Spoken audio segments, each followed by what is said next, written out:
ওই পারে আবার কি আছে এটা? ওই যে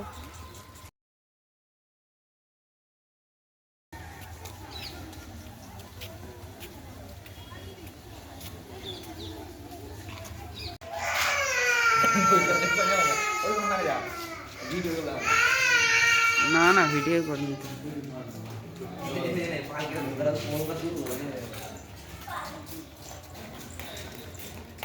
চলাই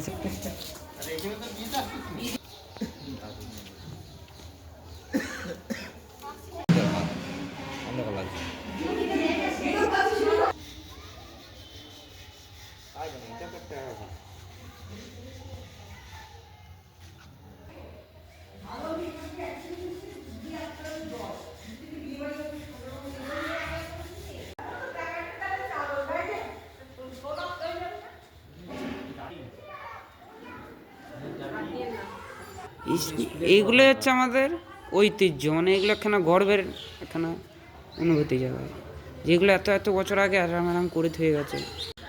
বন্ধুগণ, আমরা আছি এখন কানলার 108টা শিব মন্দিরে।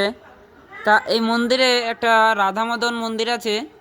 তা সেই মন্দিরের যে আর কি দেওয়াল আছে, সেই দেওয়ালে বহুত পুরনো যে আর কি কাজ করা আছে দেখতে পাচ্ছ, একদম অসাধারণ লাগছে, অসাধারণ। মানে কত পুরনো এই যে ডিজাইনগুলো, তখনকারের মানে মানুষের এত বুদ্ধি, তখন যদি এইভাবে করতে পারে তাহলে এখনকারের মানুষ কি করবে। আর এটা ওই যে একদম একজনের তরোয়াল চালাচ্ছে, ঘোড়া উটোর পিঠে বসে, আবার ঢোল বাজাচ্ছে, আবার যাই হোক অপূর্ব এক মন্দির, অসাধারণ অসাধারণ।